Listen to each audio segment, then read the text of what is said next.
अस्सलाम वालेकुम फ्रेंड्स। उम्मीद है आप सब लोग खैरियत से होंगे। अच्छा, आज एक इम्पॉर्टेंट टॉपिक है कि बहुत सारे दोस्तों ने ये क्वेश्चन भी पूछा है कि क्या ज़्यादा ज़बानें सीखने का कोई नुकसान होता है। यानी कि जब आप बच्चों को, स्पेशली हमारे बच्चे जब स्कूलों में जाते हैं, तो फ़र्ज़ करें एक बच्चा पंजाबी फैमिली से है तो वो पंजाबी भी सीख रहा होता है, साथ साथ उर्दू भी सीख रहा है, साथ साथ कुरान पाक की तालीम है तो अरबिक भी सीख रहे होते हैं बच्चे, साथ इंग्लिश का टच भी चल रहा होता है। तो क्या ये ज्यादा जबानें सीखना नुकसानदेह है? ये बड़ा इंपॉर्टेंट क्वेश्चन है और मैंने अक्सर जो है वो मुख्तलिफ मौक़ों के ऊपर ये लोगों से सुना भी है कि नहीं जी, एक ही जबान होनी चाहिए, बंदा अपनी जबान में सारा कुछ सीखे तो सही समझ आती है। देखें, ऐसी कोई बात नहीं।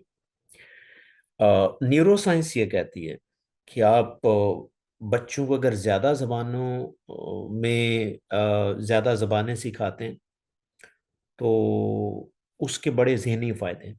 ना सिर्फ बच्चों के लिए उस टाइम फ़ायदे हैं, बल्कि लॉन्गर रन के लिए भी फ़ायदे हैं। उसमें देखें, कुछ तो कॉग्निटिव फ़ायदे हैं जिसमें आपके ज़हनी फ़ायदे हैं, यानी कि ठीक है, उसके अलावा इसके सोशल फ़ायदे भी हैं और उसके साथ साथ लॉन्ग टर्म फायदे भी हैं इसके। ये मैं थोड़ा सा आपको एक्सप्लेन कर देता हूँ। फॉर एग्जांपल, जब बच्चा ग्रो कर रहा होता है ना, तो बेसिकली उसका ब्रेन भी ग्रो कर रहा होता है, ब्रेन डेवलपमेंट भी हो रही होती है। अच्छा, ब्रेन डेवलपमेंट तब ज्यादा होती है जब उसको आप चैलेंज में डालते हैं। और ब्रेन के लिए मैं आपको बताऊं, ब्रेन के लिए सबसे ज्यादा जो चैलेंजेबल चीज होती है ना, वो नई लैंग्वेज सीखना होता है। ये बड़ा आसान काम नहीं है। देखिए, ब्रेन बेसिकली छोटी छोटी चीजों को ज्यादा कैच करता है, यानी कि स्लोली स्लोली वो ज्यादा कैच करता है आसान चीजों को। जबान देखने में बड़ी आसान लगती है, लेकिन नई जबान सीखना बहुत मुश्किल काम। स्पेशली ब्रेन उसको बड़ा मुश्किल परसीव करता है। क्योंकि जबान में वर्ड्स होते हैं, यानी कि अगर आप कोई काम एक्टिविटी बेस करना चाहते हैं ना, तो ब्रेन उसको बड़ा परसीव करता है, क्योंकि जो ब्रेन का सबकॉन्शियस माइंड होता है ना, वो एक्शंस को ज्यादा कैच करता है, वर्ड्स को कैच नहीं करता। इसीलिए लैंग्वेज में ज़ाहिर है वर्ड्स होते हैं, आप आपने उसके अल्फाबेट्स को सीखना होता है। तो जब आप अल्फाबेट सीखते हैं तो वर्ड्स होते हैं, वर्ड्स माइंड को इतने कैच नहीं होते, इसलिए मुश्किल होता है। लेकिन अगर आप उसके ऊपर काम करना शुरू कर देते हैं तो ब्रेन उसको चैलेंज लेता है, ब्रेन की एक्टिविटी बढ़ जाती है। जब एक्टिविटी बढ़ती है ना, तो ब्रेन के अंदर डिफरेंट जो सेल्स होते हैं वो आपस में कनेक्ट होना शुरू हो जाते हैं। और ये जिंदगी में याद रखिएगा, ये जो ब्रेन आपस में जितने कनेक्ट होंगे, ब्रेन सेल्स आपको पता है बिलियंस में होते हैं। अब जितने कनेक्शन ज्यादा होते हैं, आप उतने इंटेलिजेंट होते हैं, आप उतने इंटेलिजेंट होते हैं। सपोज अगर आप एक ही लैंग्वेज, रोज ही एक ही लैंग्वेज से आप यूज टू हो जाए ना, तो ब्रेन को एफर्ट नहीं करनी पड़ती, क्योंकि वो ब्रेन के दिमाग में बाय डिफॉल्ट वो चीज आ जाती है। तो आप कोशिश करें, ना सिर्फ बचपन में ज्यादा लैंग्वेज सीखें, बल्कि आप कोशिश करें कि जैसे जैसे आप बड़े होते हैं, कोई ना कोई लैंग्वेज, कोई ना कोई नई लैंग्वेज आप सीखने की कोशिश करते रहे। जिससे क्या होता है, ना सिर्फ आपको उस टाइम जहनी फायदे होते हैं, उस टाइम जहनी फायदा आपको क्या होते हैं, आप इंटेलिजेंट होते हैं, आपका ब्रेन ज्यादा एक्टिव होता है। स्पेशली आपका जो जजमेंट का ब्रेन एरिया है, डिसीजन मेकिंग का ब्रेन एरिया है, प्लानिंग का ब्रेन एरिया है, वो बहुत एक्टिव होता है और आप ज्यादा अच्छा काम करते हैं। तो इसका मतलब आपकी जो कॉग्निटिव हेल्थ है, डिसीजन मेकिंग की एबिलिटी है, वो बेहतर होती है, प्लानिंग की एबिलिटी बेहतर होती है। इसके साथ साथ जब आप बड़े होते हैं ना, तो आपको मेमोरी के इश्यूज कम आते हैं। स्पेशली मैं उन लोगों को कहूंगा जो जिनको मेमोरी का इशू है, वो एक नई लैंग्वेज सीखें, वो एक नई लैंग्वेज सीखें, उनके लिए ज्यादा। हाँ, वो लोग जिनको कोई लाइक बड़ी एज में को अल्जाइमर का खतरा है, या अर्ली स्टेजेस पे अल्जाइमर है, या डिमेंशिया अर्ली स्टेजेस के ऊपर है, तो अगर आप वो नई लैंग्वेज सीखेंगे ना, तो उसमें वो आपका डिमेंशिया खत्म नहीं होगा, लेकिन वो डिले हो जाएगा। थोड़ा सा उसको डिले करने के लिए एक बड़ी बेहतरीन स्ट्रेटजी होती है। और मैं आपको बताऊं, मैं कुछ आपको नेशंस की मिसालें देता हूँ। जिन नेशंस में ज्यादा लैंग्वेजेस बोली जाती है ना, वो यूजुअली लोग ज्यादा इंटेलिजेंट है।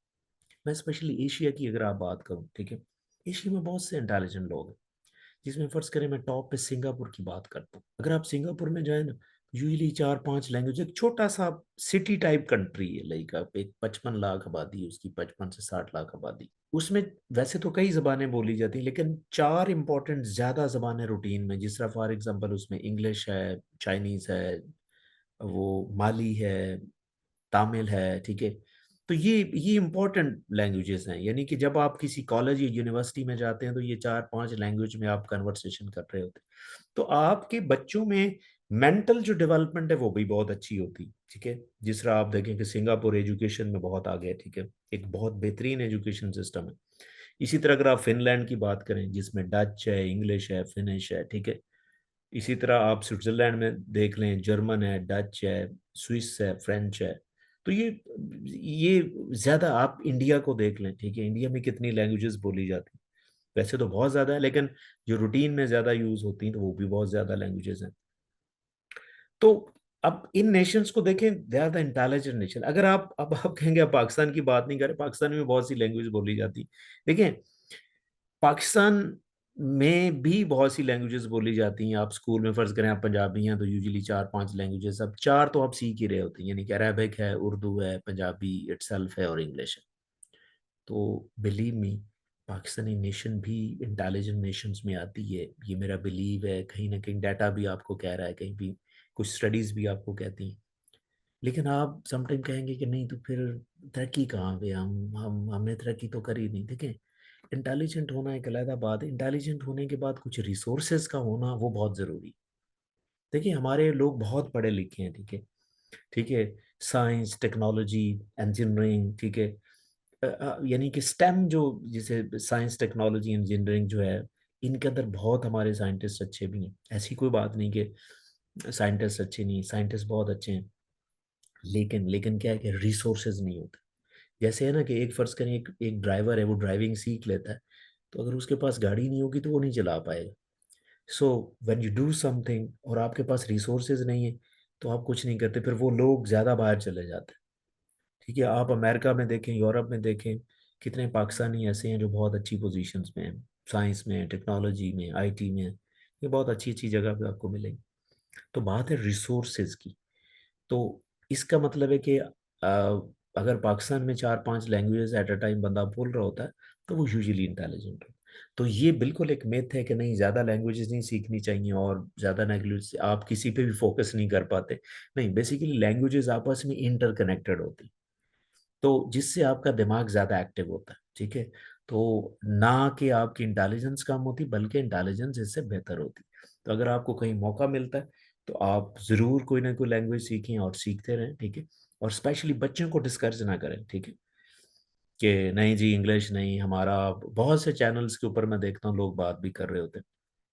तो मैंने टेक्निकली ये चीज़ें आपको बताने की कोशिश की कि ब्रेन जो है वो एक्टिव होता है और कैसे इसका फ़ायदा होता है। आई होप कि आपको अच्छा लगा होगा, but still if you have any question please right me in the comment section and definitely I will answer. Thank you.